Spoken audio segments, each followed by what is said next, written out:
In episode 4 of Vietnam War Stories, we delve into the Tet Offensive of 1968, a pivotal moment that redefined the Vietnam War. This massive offensive launched by North Vietnamese and Viet Cong forces changed the course of the conflict, challenging American military confidence and turning the tide of public opinion at home.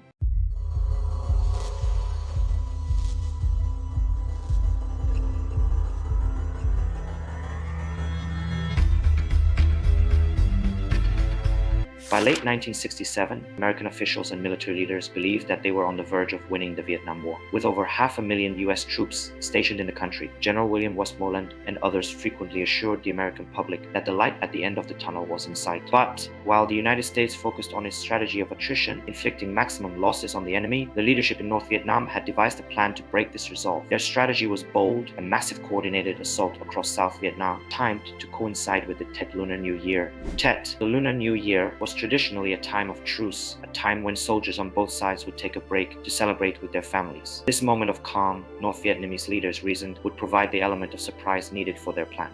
The Tet Offensive began on January 30th, 1968. Over 80,000 North Vietnamese Army and National Liberation Front of South Vietnam, also known as Viet Cong soldiers, launched attacks on more than 100 cities and military installations across South Vietnam. The offensive was designed not just to deal a military blow, but also to incite popular uprising among the South Vietnamese population. From Saigon to the ancient capital of Hue, cities throughout South Vietnam were under assault. The Viet Cong aimed to assault all important areas and facilities, including the capital, where they attacked key installations such as the U.S. Embassy. The attack on the U.S. Embassy in Saigon was particularly shocking to the American public. Images of the embassy under attack, with U.S. Marines fighting to retake control, broadcast into living rooms across America, shattered the illusion that the war was under control.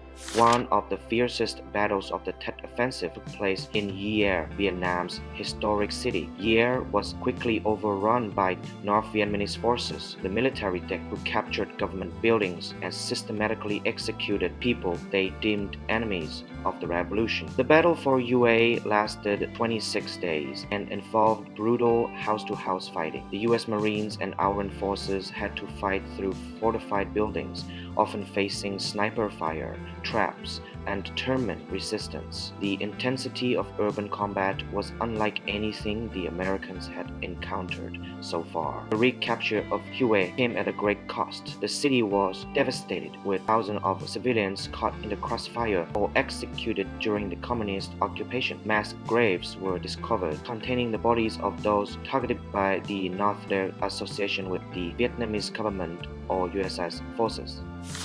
Saigon, the capital of South Vietnam, was another major target during the Tet Offensive. Key military installations, the presidential palace, and even radio stations were attacked. Although the Viet Cong failed to hold their positions, the very fact that they could strike at the heart of South Vietnam was a psychological victory. The attacks in Saigon were part of a broader effort to inspire a general uprising against the South Vietnamese government. But while the Viet Cong managed to cause chaos and confusion, the anticipated uprising never materialized. Most South Vietnamese civilians were either too afraid or too skeptical of the communist forces to rise up.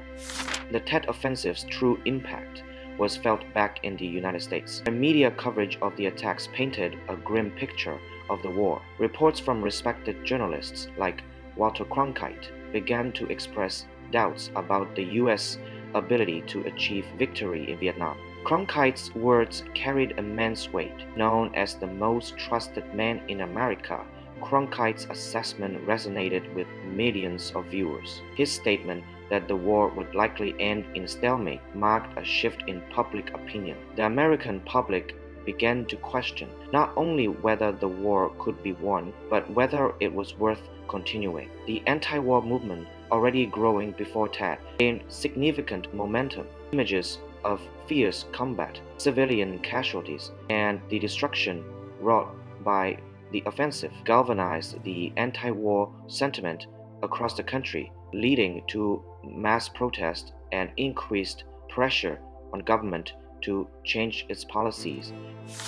President Lyndon Johnson, who had escalated U.S. involvement in Vietnam, found himself in a political quagmire after Tet. His credibility was eroding, and public confidence in the war effort was diminishing rapidly. On March 31, 1968, Johnson announced that he would not seek re-election. He also called for peace talks to end the war. The Tet Offensive had made it clear that a military solution was unlikely, and Johnson's decision marked the beginning of a new phase in the American approach to Vietnam. Johnson's decision not to run was influenced heavily by the backlash from Tet. The offensive had exposed the limits of American military power and had demonstrated that the war was far from the light at the end of the tunnel that Johnson and Westmoreland had promised. Although the Tet Offensive was a psychological victory for the North, it came at a significant cost. North Vietnamese and Viet Cong forces suffered devastating losses, with estimates suggesting up to 500 killed. The heavy casualties of the National Liberation Front of South Vietnam meant that the North would increasingly have to rely on regular North Vietnamese army forces to continue their war effort. Despite these losses, the North had successfully struck various important places, and they shattered their perception of American invincibility. The Tet Offensive led directly to a shift in U.S. strategy. Richard Nixon, who became president in 1969, promised to bring peace with honor to Vietnam. His administration pursued a policy called Vietnamization, a gradual withdrawal of American troops while building up South Vietnamese forces to take over the fighting. Nixon also sought to bring North Vietnam to the negotiating table, using both military and diplomatic pressure. This included expanding the conflict into Cambodia and Laos in an effort to cut off the Ho Chi Minh Trail and weaken North Vietnamese supply lines. The Tet Offensive was a turning point in the Vietnam War. Though it was a tactical failure for North Vietnam, it succeeded in changing the American public's attitude about the war, one of the key factors in their final victory.